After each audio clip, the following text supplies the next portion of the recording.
이렇게 처참한 결과를 맞이하게 되죠. 핵심 이성 전략이랑 이 섹터 분산을 합친 거죠. 안녕하세요. 게임 만든 아빠 김하나입니다. 투자에 있어서 여러 가지 자산들이 있죠. 주식, 채권, 원자재, 금, 리츠, 코인 여러 가지 자산들이 있어요. 그런데 이번 시간에는 주식에만 집중해 보기로 하겠습니다. 보통 초보자들은 개별 종목에 투자를 합니다. 뭐 삼성전자, 카카오 혹은 뭐 테마주 뭐 이렇게 갑자기 뜬대. 그래서 초보자들은 그래? 그래서 덥석 개별 종목을 매수하게 되고 이렇게 처참한 결과를 맞이하게 되죠. 실제 제 계좌고요. 그 대북 테마주로 현대건설이 떴을 때 샀다가 지금 거의 반토막이죠. 마이너스 42%네요. 네. 더 떨어질 것 같은데 이거를 지금 팔았어야 되는데 그냥 묻어두고 있어요. 강제 존버하는 거죠. 이게 전형적인 초보자의 모습이죠. 이렇게 투자에 실패하게 되면 보통 두 가지 길로 나눠지죠. 하나의 길은 그래 주식은 도박이었어. 그냥 엄마 말 들을 걸. 다신 안 해. 이런 사람이 있고 다른 한편으로는 공부를 해서 투자의 방향을 새로 잡는 거죠.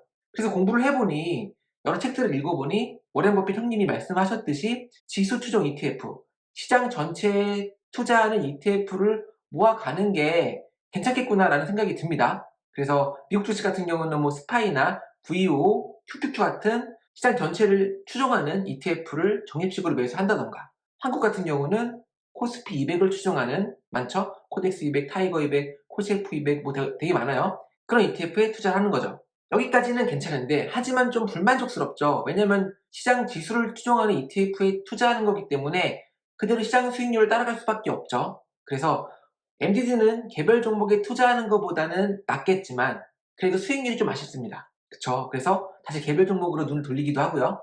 그리고 주식은 위험자산이기 때문에 아무리 시장 지수를 추종하는 ETF에 투자하더라도 MDD가 마이너스 50%, 즉 반토막 나는 경우도 흔해요. 자, 그렇다면 이거를 어떻게 MDD를 좀 줄이고 수익률을 더 극대화시킬 수 있을까요? 주식만 가지고요.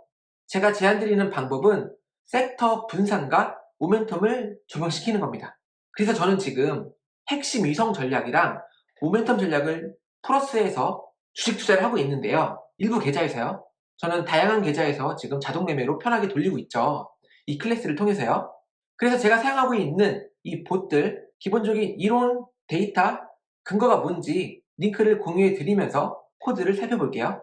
보통 시장 수익률에 알파를 추가하고 싶다고 하죠. 즉 시장 수익률을 이기는, 시장을 이기는 수익률을 만들고 싶은 거예요. 그래서 나온 게 핵심 이성 전략이라는 게 있어요. 이게 뭐냐면 되게 심플하고요. 일단은 연기금 등 기관 투자자들이 실제로 활용하는 전략이에요. 즉 검증된 전략이라는 거죠. 그래서 보시면 이런 거죠. 코스피 200에 투자하는데 내가 판단하기에 반도체 업종이 앞으로 유망할 것 같다. 그러면 일부를 이 섹터에 투자를 하는 거예요. 물론 이 비중은 잘 될 거라는 확신이 강하다면 비중은 늘어날 수 있겠죠. 그래서 핵심 위성 전략이라고 하고요. 그래서 만약에 내가 보수적인 투자자다. 시장 수익률을 그냥 따라가고 싶다. 그럼 핵심 자산에 한 90% 두고 위성 자산에 10% 두는 거죠. 하지만 난 적극적인 투자자야. 그리고 어차피 주식인데 똑같이 위험한데, 그쵸? 그래서 위성 자산에 비중을 더 늘리는 거죠. 그래서 이런 식으로 자산 배분 투자하는 거를 핵심 위성 전략이라고 하고요. 이 링크 출처는 제가 댓글로 알려드릴 거예요. 그리고 제가 지난 시간에 추천드렸던 책, 그 책의 저자, 그 저자의 블로그에 나와 있는 내용인데 책에 있는 내용이랑 동일해요. 주식시장에 여러 섹터가 있는데 이 섹터에 골고루 분산 투자하면 결국 시장 전체에 투자하는 거죠. 근데 그게 아니라 각 섹터에 모멘텀 점수를 구해서 그 모멘텀 점수를 큰 순으로 정렬을 해서 높은 거에만 투자하는 거죠. 그게 탑 1이 됐던, 탑 2가 됐던, 탑 3가 됐던, 탑 4가 됐던 간에요. 그래서 보시면, 결과를 보시면 잘 안 보이지만, 이쪽이 분산 투자 똑같이 시장 전체에 투자한 거고, 이쪽이 상위 1개, 상위 2개, 상위 3개 투자한 건데, 수익률을 보시면, 이건 10%인데, 이건 12%죠. 그리고 모멘텀 기준은 1개월 수익률 기준이었어요. 한 달 수익률. 근데 그게 아니라, 뭐 3개월 수익률, 6개월 수익률, 12개월 수익률로 다 체크해봐도, 분산 투자하는 것보다, 즉 시장 전체에 똑같이 투자하는 것보다는 모멘텀 점수가 센 섹터에 집중해서 상위 1개, 상위 2개, 혹은 상위 5개에 투자하는 게 수익률이 훨씬 높았죠.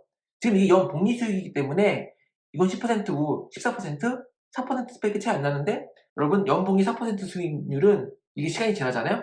어마어마한 차이가 나타나요. 그래서 시장 수익률을 초과 달성했다고 판단할 수 있는 거죠. 즉 모멘텀 점수가 높은 섹터에 분산 집중 투자하는 게 훨씬 더 좋은 수익률과 낮은 NDD를 기록했다는 거죠. 그래서 보시면 바이 앤 홀드 전략보다는 상위 탑 1, 탑 2, 탑 3에 투자하는 게 훨씬 좋은 수익률 그래프를 나타내죠. 그런데 주의할 점은 이런 백테스팅 결과들을 여러분들이 공부하시다 보면 자산 배분이나 퀀트 투자를 공부하시다 보면 많이 보실 텐데 종종 여기에 맹점이 수수료라던가 슬리피지를 고려하지 않는 전략들이 있어요. 그래서 자산 배분 전략에 좀 부정적으로 보시는 분들은 이거 다 사고 팔면 수수료랑 이런 것들 세금 같은 거 어떻게 감당이 되냐, 결국에는 바이앤홀드가 낫지 않냐, 이런 얘기가 나오거든요. 물론 잘 따져보면은 동적 자산 배분 전략이 더 우위에 있긴 해요. 하지만 수수료나 세금에 걸리시는 분들은 다 팔고 다 사는 게 아니라 일부 비중만 조절하는 거는 어떻게 보면 그걸 좀 완화시킬 수 있죠. 일부만 팔아버리면 그만큼 세금이나 수수료가 적게 들 거고 또 나름대로의 이 모멘텀 효과를 누릴 수가 있는 거죠. 그래서 저는 어떻게 투자했느냐, 코드를 보면서 설명드리기 전에 이 두 개 합쳤어요. 핵심 이성 전략이랑 이 섹터 분산을 합친 거죠. 구두로 간단하게 설명드리면 일단 미국 주식 기준으로 설명을 할게요. 지수를 추종하는 스파이 ETF 혹은 VO ETF가 있죠. 그 ETF에 50%를 투자해요. 그리고 나머지 50%는 섹터가 있잖아요. 섹터의 골드 스코어를 구해서 정렬을 해서 상위 5개에 상위 탑 5에 분산 투자합니다.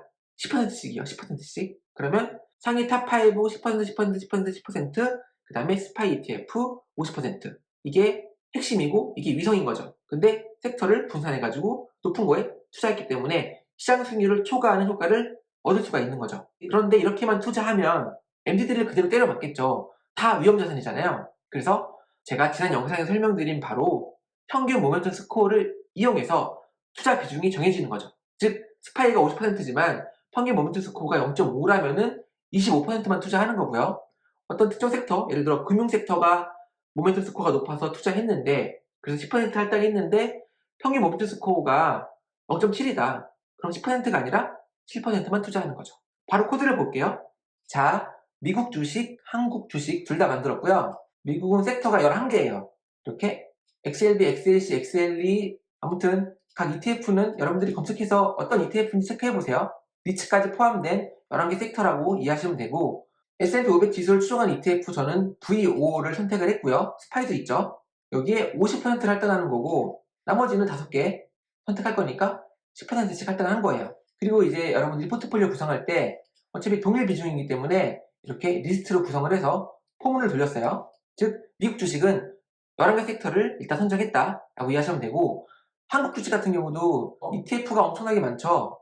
보시면 제가 어떻게 했냐면 자 거의 모든 섹터를 다 가지고 왔어요. 섹터스러운 ETF는 다 가지고 온 거고요. 뭐 수출주, 자동차, 운송, 증권, 은행, 경기, 방어 많죠? 이것들을 쭉 리스트업 한 거죠. 그래서 포트폴리오에 넣은 거고요. 그리고 테마가 많아서 여기는 상위 10개에 투자하기로 했어요. 상위 10개. 그래서 각 5%씩 할당하면 되고 이 중에 10개만 선택돼서 실제 투자하는 거죠. 그리고 나머지 50%는 코스피 200을 추종한 ETF에 투자하는 거죠. 핵심 위성 전략인 거예요. 절반이 지수 추종 ETF인 거죠. 만약에 나는 이 비중을 조절하고 싶다. 나는 그냥 핵심 위성 필요 없고 그냥 섹터에 상위 섹터에 투자할래. 그럼 이거 0으로 만들어 보시면 돼요. 나는 그냥 한 30%만 가져갈래. 그러면 나머지 70%가 할당돼야 되는 거죠. 상위 탑 10에 투자한다고 하면 각 7%씩 투자하면 딱 맞죠? 100%만 맞춰주면 되는 거예요. 물론 지금 이거 개수 엄청나게 많잖아요. 그래서 각 7%를 모두 여기 투자하는 건 아니죠. 여기서 모멘텀 스코어가 높은 10개만 추리는 거예요. 그랬을 때 10개가 추려지면은 70이 되고 이건 30이 되니까 합하면 100%가 되는 거죠. 이해하셨죠? 일단 저는 이렇게 50%, 그 다음에 한국 주식은 상위 10개 똑같이 분산 투자, 미국 주식은 상위 5개에 똑같이 분산 투자. 이해하셨죠? 내려갈게요. 그래서 보시면 이 부분은 지난 시간에 설명드렸던 부분이랑 동일해요.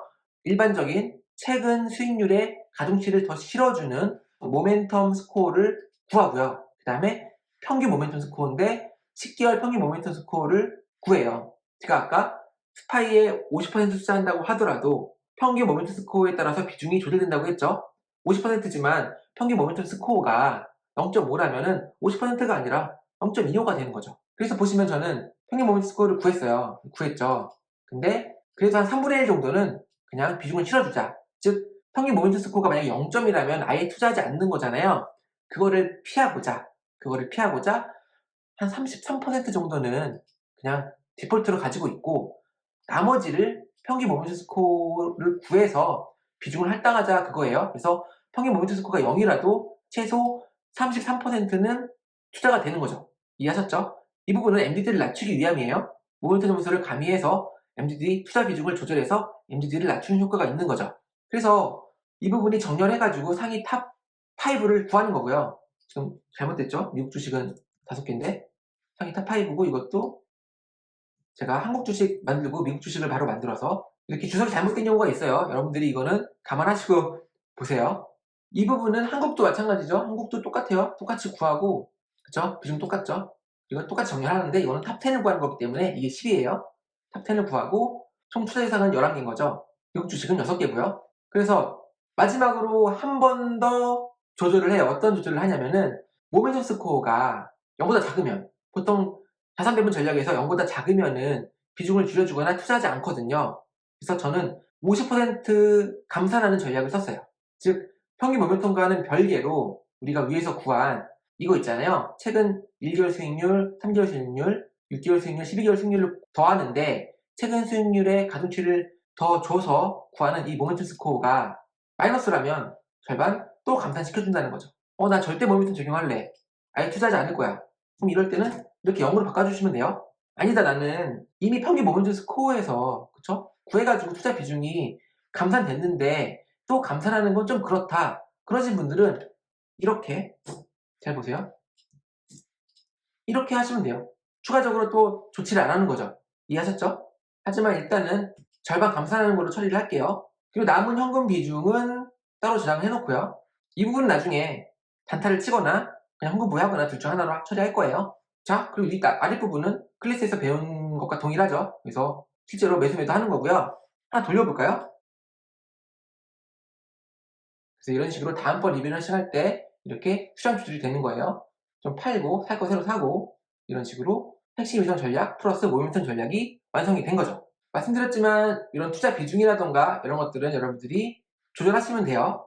자, 어떠신가요? 단순하게 지수 추정 ETF를 사는 것보다는 절반은 지수 추정 ETF를 사고 나머지는 모멘텀 점수가 높은 섹터에 분산 투자하는 게 어떻게 보면 더 시장 수익률을 이길 수 있는 포트폴리오가 되겠죠. 그리고 이 주식이라는 자산 자체가 위험하기 때문에 MDD를 줄이기 위해서 모멘텀 스코어를 반영해서 투자 비중을 좀 줄이고 현금을 확보하는 그런 전략까지 가미한다면 안정적으로 MDD는 낮추고 시장 수익률을 초과할 수 있는 그런 투자를 할 수 있지 않을까라고 생각을 해봅니다. 이 영상에 나온 자료랑 코드는 동영상 설명 글과 댓글에 남겨드릴 테니까 타고 체크해보시고요. 좋아요랑 구독 부탁드리고 저는 다음 영상에서 뵙도록 하겠습니다. 감사합니다.